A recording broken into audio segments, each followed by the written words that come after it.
Brilliance Audio presents The New Normal by Tracy Brogan, performed by Amy Mcfadden.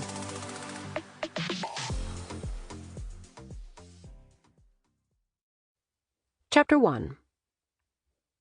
Carli Lancaster knew mistakes came in all shapes and sizes.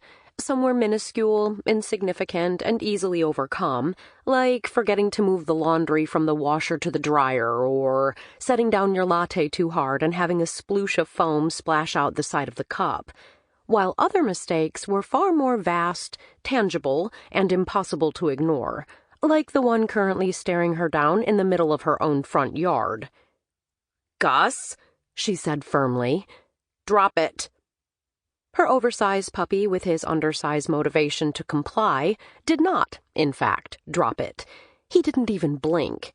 Instead, the black and white Bernedoodle just stood there in the grass, wagging his floofy tail with a raggedy stuffed panda dangling from his mouth, and a mischievous, "come near me and I'll bolt" expression on his sweet, fuzzy face. It was a standoff, and one Carli was certain to lose, just like she'd lost the emotionally charged negotiations with her daughters when agreeing to get them a puppy. Carli had assumed they'd want something pocket-size and portable, like the kind celebrities dressed in pointless Argyle sweater vests and carried around in their purses. But Mia and Tess had outnumbered and outmaneuvered her until she'd agreed to this Clydesdale of a dog. At 6 months old, Gus weighed almost 70 pounds, and his growth spurt was more like a growth eruption that showed no signs of slowing, just as he showed no signs of letting go of that panda. "Don't slouch. Stand up straight. Say it like you mean it," said the aptly named Mrs. Stern. The dog obedience trainer stood next to Carli, looking both superior and annoyed.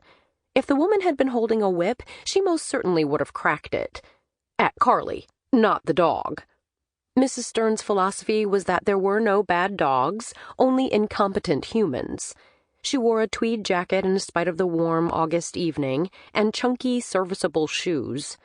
Carli was both fascinated and intimidated by her abrupt, humorless demeanor, but the trainer had come highly recommended by several of the neighbors, probably because they were all equally invested in making sure this behemoth of a hound learned some manners.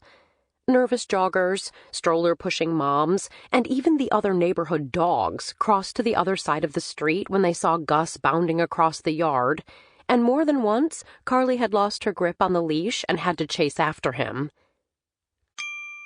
Sample complete. Ready to continue?